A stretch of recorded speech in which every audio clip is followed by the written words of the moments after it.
Hello, everybody, and welcome to another action-packed, fun-filled, high-octane episode of Psy Tries to Get Mumkey into Something. I am Mumkey Jones. And I am Asperger.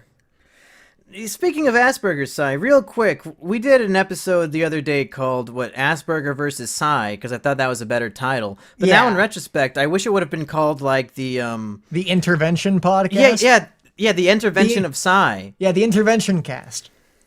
And I wish Asperger was here now, because we both have a big problem with the way you interpreted our advice and went and made a fucking water park vlog instead. Oh, yeah, what are you fucking doing? Okay, so for the record, that is not all I'm making this. Okay, you don't subscribe to my Patreon because you're a cuck. So you wouldn't know this, but I put out every month, hey, on patreon.com/Psy, every month I put out a monthly newsletter where I go over like what's going on with me, what I'm planning to do for the next month, shit like that, right? So I set myself a few goals in this new newsletter, and one of them is ramp up to 3 main channel videos per week. So per week? Yes. Holy shit. Yes, I very much did take your advice on board, and that is just one of 2 videos planned to come out this week. I was just working on another one that's supposed to come out tomorrow, hopefully. So, that is not the only thing I'm making, good sir. Well, I mean, has the audience reception been good? Because I checked the stats, and it looked like that video kind of hurt you. How so? Well, I don't know if you've ever gone to Social Blade. Have you ever been on there before? Yes, a few times. So it shows you your daily sub counts and how many subs you gain each day. And you put up this water park video yesterday, and then also you lost like 150 subs yesterday. So I'm thinking, uh-oh. 728. YouTube is not updated for the second yet. Yeah, so you took a huge fucking blow, dude. Well, what the fuck ever. For the record, you're not looking at the 28th, where the YouTube went and deleted a bunch of bot accounts, right? I'm looking at yesterday, I think. Okay. Because, on the 28th, YouTube went in and deleted a bunch of bots. And I know you know that, because you lost, 500 subs or some shit? Yeah, it's one of the only days I've been in the negative in fucking months. Yeah. I don't care. Hey, enough about that. If people don't like if people don't like the kind of videos I want to make, then fuck them. They can leave. Yeah, I agree with that. And we'll get Asperger on here again sometime to have an intervention part 2 on why Psy should keep his clothes on for every video. Okay, I look significantly sexier in that video than like any other video on that channel. Yeah.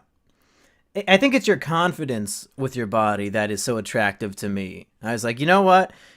I don't see me running around with my shirt off in videos. Psy has more confidence than me, and that's why I want that big juicy side cock. Exactly. Who wouldn't? But honestly, yeah, I do have just a shit ton more confidence now that I've lost like 70 fucking pounds. So hey. Yeah, just every time I'm out in public, I feel like, I mean, I might still be a little bit fat, but not, I'm working on that, and I'm way I'm down to less like fat than I used Digibro to be. levels. Exactly. Which is not where you want to be, obviously. No one wants to be at Digibro levels, but it's better than Psy levels, which is what I was previously at. All right, Psy, what are you trying to get me into today? You haven't told me. I don't know what bullshit is in store. Honestly, I don't even know why I'm trying to get you into this, because it's a piece of shit. But it's this book called The Triflers. Now, Mumkey. A book? Who has time to read a book? No one really, which is one of the many flaws with me trying to recommend this to you. But Mumkey, I need to ask you a very important question. Mumkey, have you ever heard of a guy named Mumkey? Dude named Mumkey Jones. You ever heard of him? It sounds familiar. I might have scrolled past his name on Reddit one time, but I don't remember who it is. Yeah. So this dude named Mumkey Jones, and for the record, on the back of his book, I'm looking at it right now. On the back of his book, his stupid ass picture. It's obviously trying to be all like, cinematique and artsy. It's like a black and white picture of this dude in a monkey mask and a fucking fedora. So it's the most cheesy, or not cheesy, but like pretentious thing I've seen in a long ass time, right? Sure.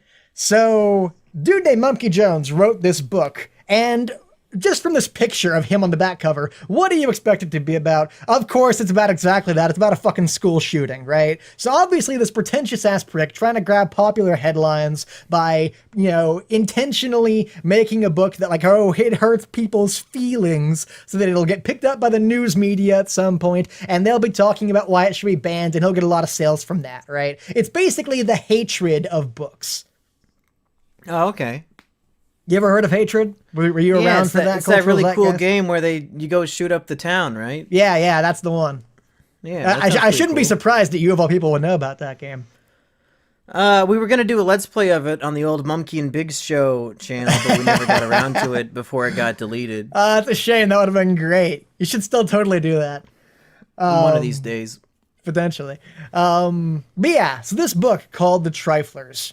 So it's about a school shooting told from the perspective of 3 different characters. You have the jock, you have the guy who, you have the nerd who actually commits the school shooting, the social reject outcast dude, and you have the token girl, right? All the characters in this book are tokens. Like, none of them are well fleshed out or developed or any. But he basically just picks a cliche and runs with it the entire time. So, yeah.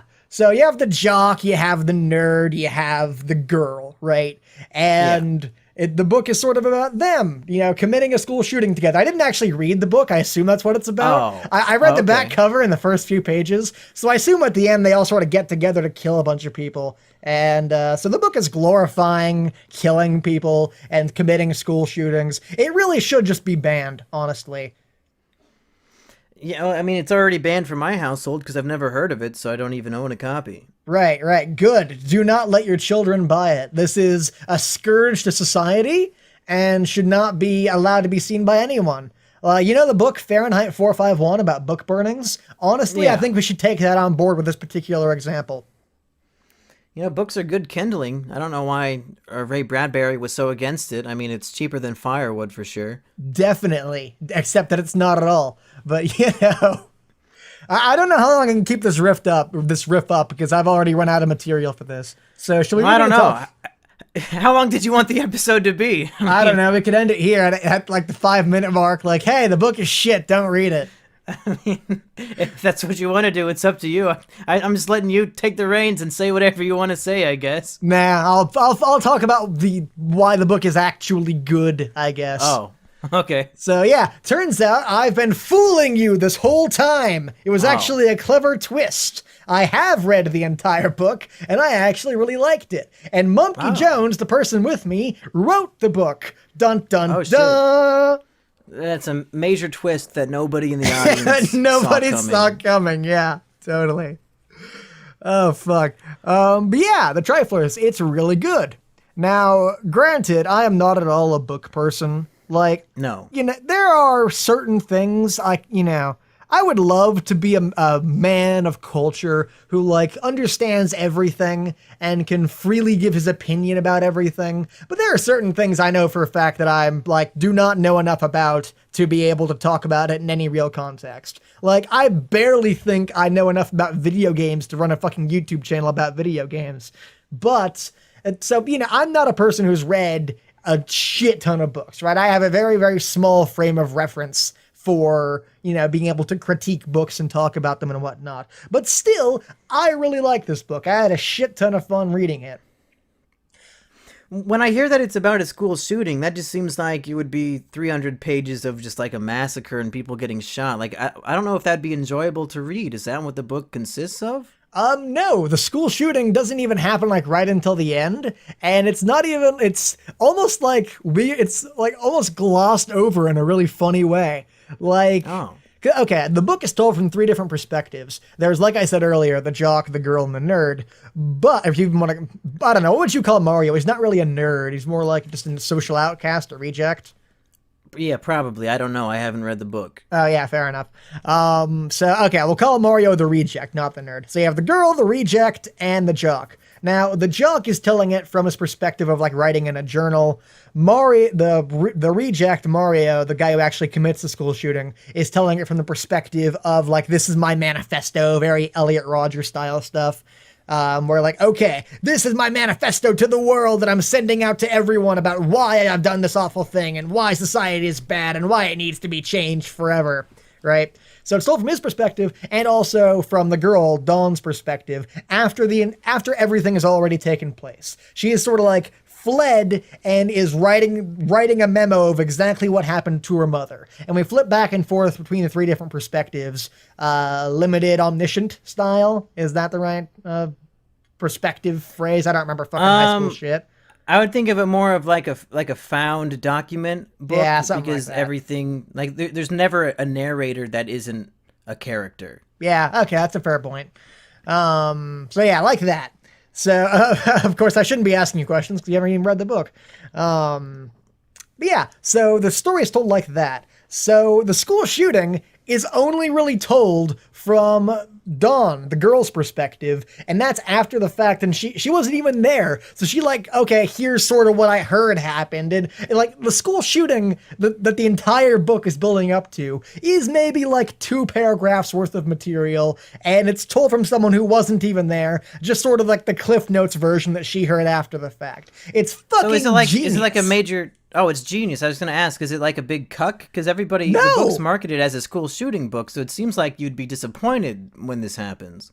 Well, if he had covered, if this totally separate guy had covered the school shooting in like detail, it might have done, you know, what you in your videos have accused the media of doing, of like glorifying these killing sprees and like turning the guy into like a tragic anti-hero or some shit.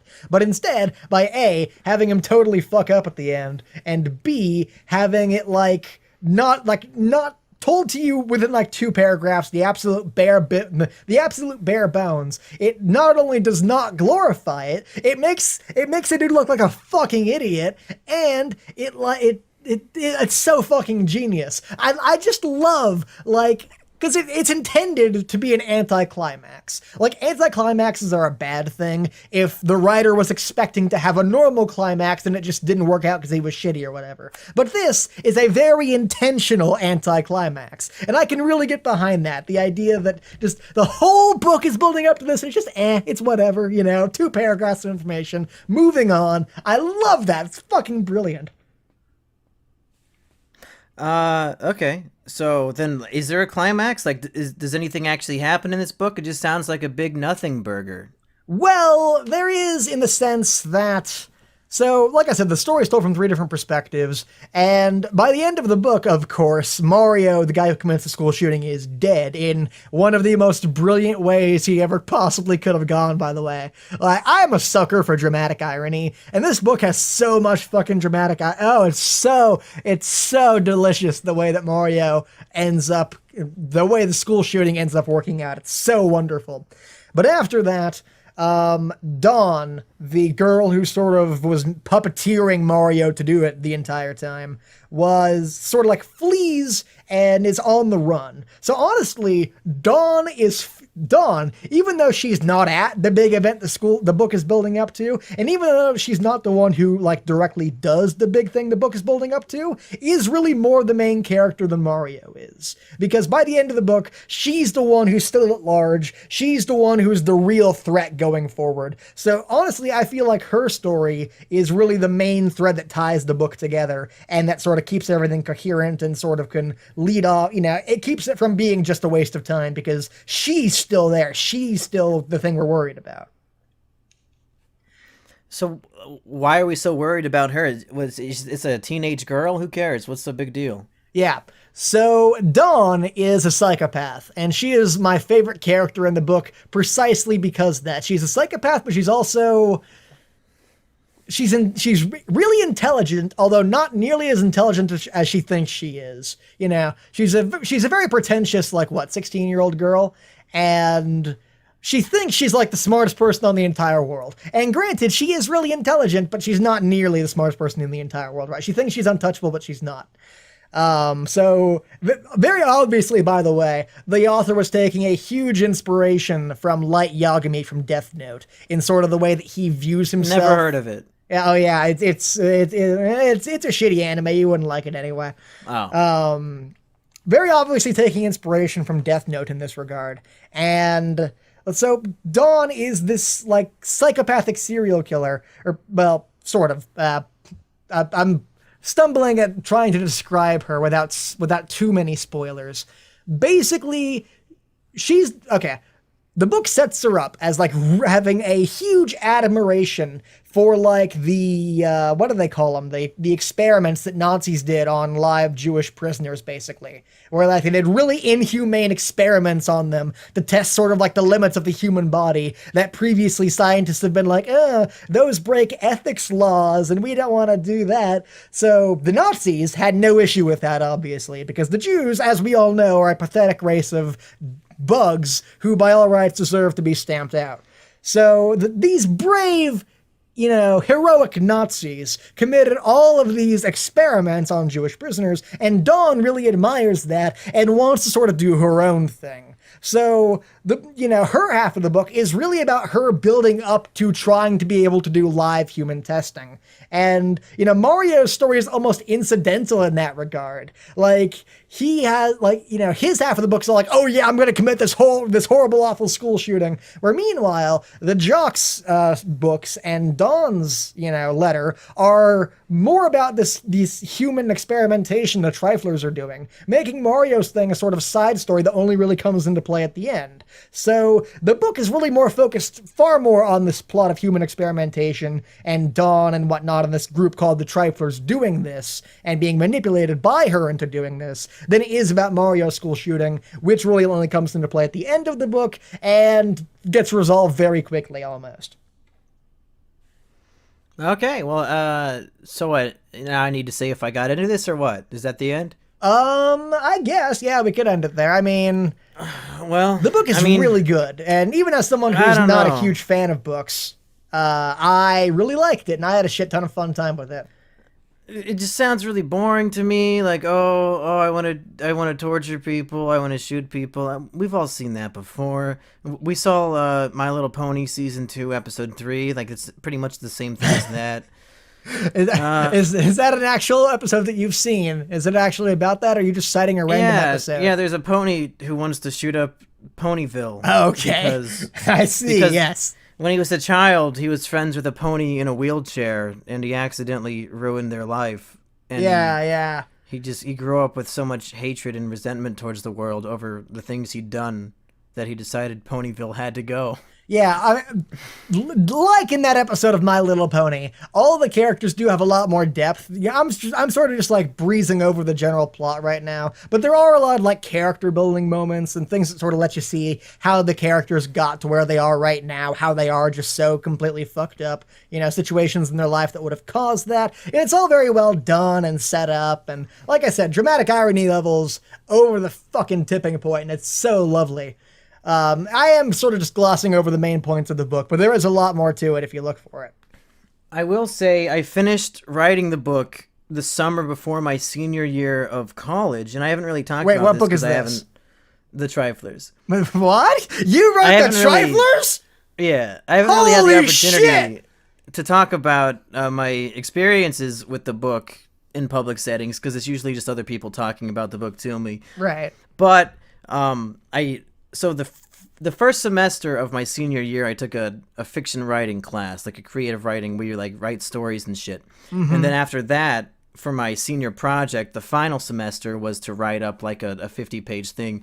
And I didn't do anything for either of those classes. The big capstone, the big final English project you're supposed to do, I didn't do a single thing of work because I just submitted things from the Triflers and that was it. So for the creative writing class, I submitted the story of Mario and the girl in the wheelchair from chapter, I think, 4. Mm-hmm. So I threw that in, and then I also did Don's Bloody Monday, which is my favorite chapter of the book, which is where Mario confronts Don in the parking lot before his school shooting. So for that class, a whole semester I didn't do a fucking thing because I just handed in those 2 stories, and then everybody read them and like, oh, whoa, whoa, and I'm like, yeah.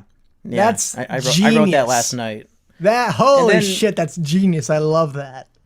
Yeah, and then for for my capstone, I just submitted like 5 or 6 chapters of the book. It was really like an abridged version of the entire book, and I ended up getting like a fucking B+ on that shit. So I didn't do a single thing like my whole last year of college, thanks to doing all the pre-work on writing the book. That's fucking awesome. Years. Holy shit! But wait, just a B+?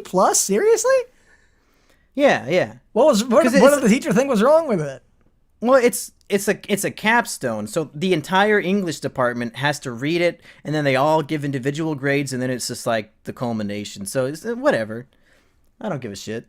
I mean, yeah, I guess, but honestly, like, I think that book is good enough to be published like in like libraries and places where you can actually go out and buy books.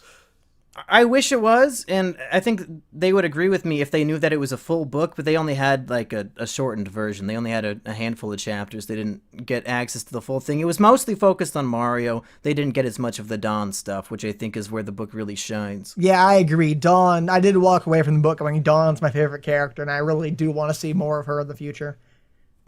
I have been tossing around in my brain ideas for a sequel, but if I did do it, it would be a long time before I got around to it, and then even longer for me to finish it, so nobody should be holding out for that anytime soon. Nah, I say I want more Dawn, but that's sort of a 50-50. I actually do, I actually don't.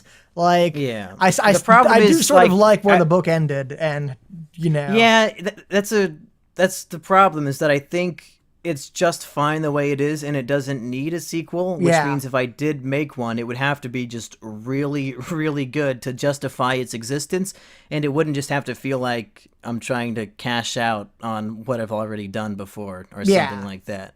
You need to have a reason for it, and I think I might have one, but oh, really? I gotta flesh it out more. If you do have a good idea for a second book, I'd say totally go for it. But at the same time, I've always had an issue with people who, like, if there is the slightest bit of, like, dangling plot left in a bit, like, where, you know, we want this next thing, like fucking Portal 2. Like, Portal 2 ends in the most perfect way a game possibly could, but there's still a few dangling threads here and there. And people are like, Portal 3, where's Portal 3? We want you to ruin that perfect ending you did, just so we can get a few more hours with these, like, fuck people like that. Like, an ending doesn't necessarily have to wrap everything up in a tight little bow for it to be good. Fuck you. You're right, but if Portal 3 did come out and tie up those loose ends and did it in a satisfying way, you'd probably be even happier. Yeah, that's the funny thing about this argument, is people felt the exact same way about Portal 1, and I personally prefer Portal 2 to Portal 1. So I'm like a fun little microcosm of this argument, where, like... people didn't want more Portal after Portal 1, and yet I think Portal 2 is even better, and yet I don't want any more Portal after Portal 2, and yet Portal 3 could be even better than that for all I know. So, if really, in my opinion, it comes down to, like, the decision-making of the author. If there's a good reason to continue it, then go for it. Please, by all means, continue. But don't just do it because there are whiny little bitching fans going, I want the next thing, even if you don't have a good idea for it. Right. Don't do it just to do it. Do it only if you have, like, intention. Right. And in the meantime, I'm working on the Elliot Rodger Wimpy Kid books anyway, so at least I'm making some sort of book, even though it's almost the exact opposite style of book. This book is like an original piece of all words, and then now I'm suddenly, for my next book, jumping to taking somebody's autobiography and converting it into a comedic abridged book, like the Yu-Gi-Oh! Abridged series, but in book form, and also ripping off Jeff Kinney's fucking children's book series. So it's a very different beast to try to tackle. And that's another thing, like with the whole, like, oh, continue a thing after it's ended just because the ending was sad or some shit. Like, personally,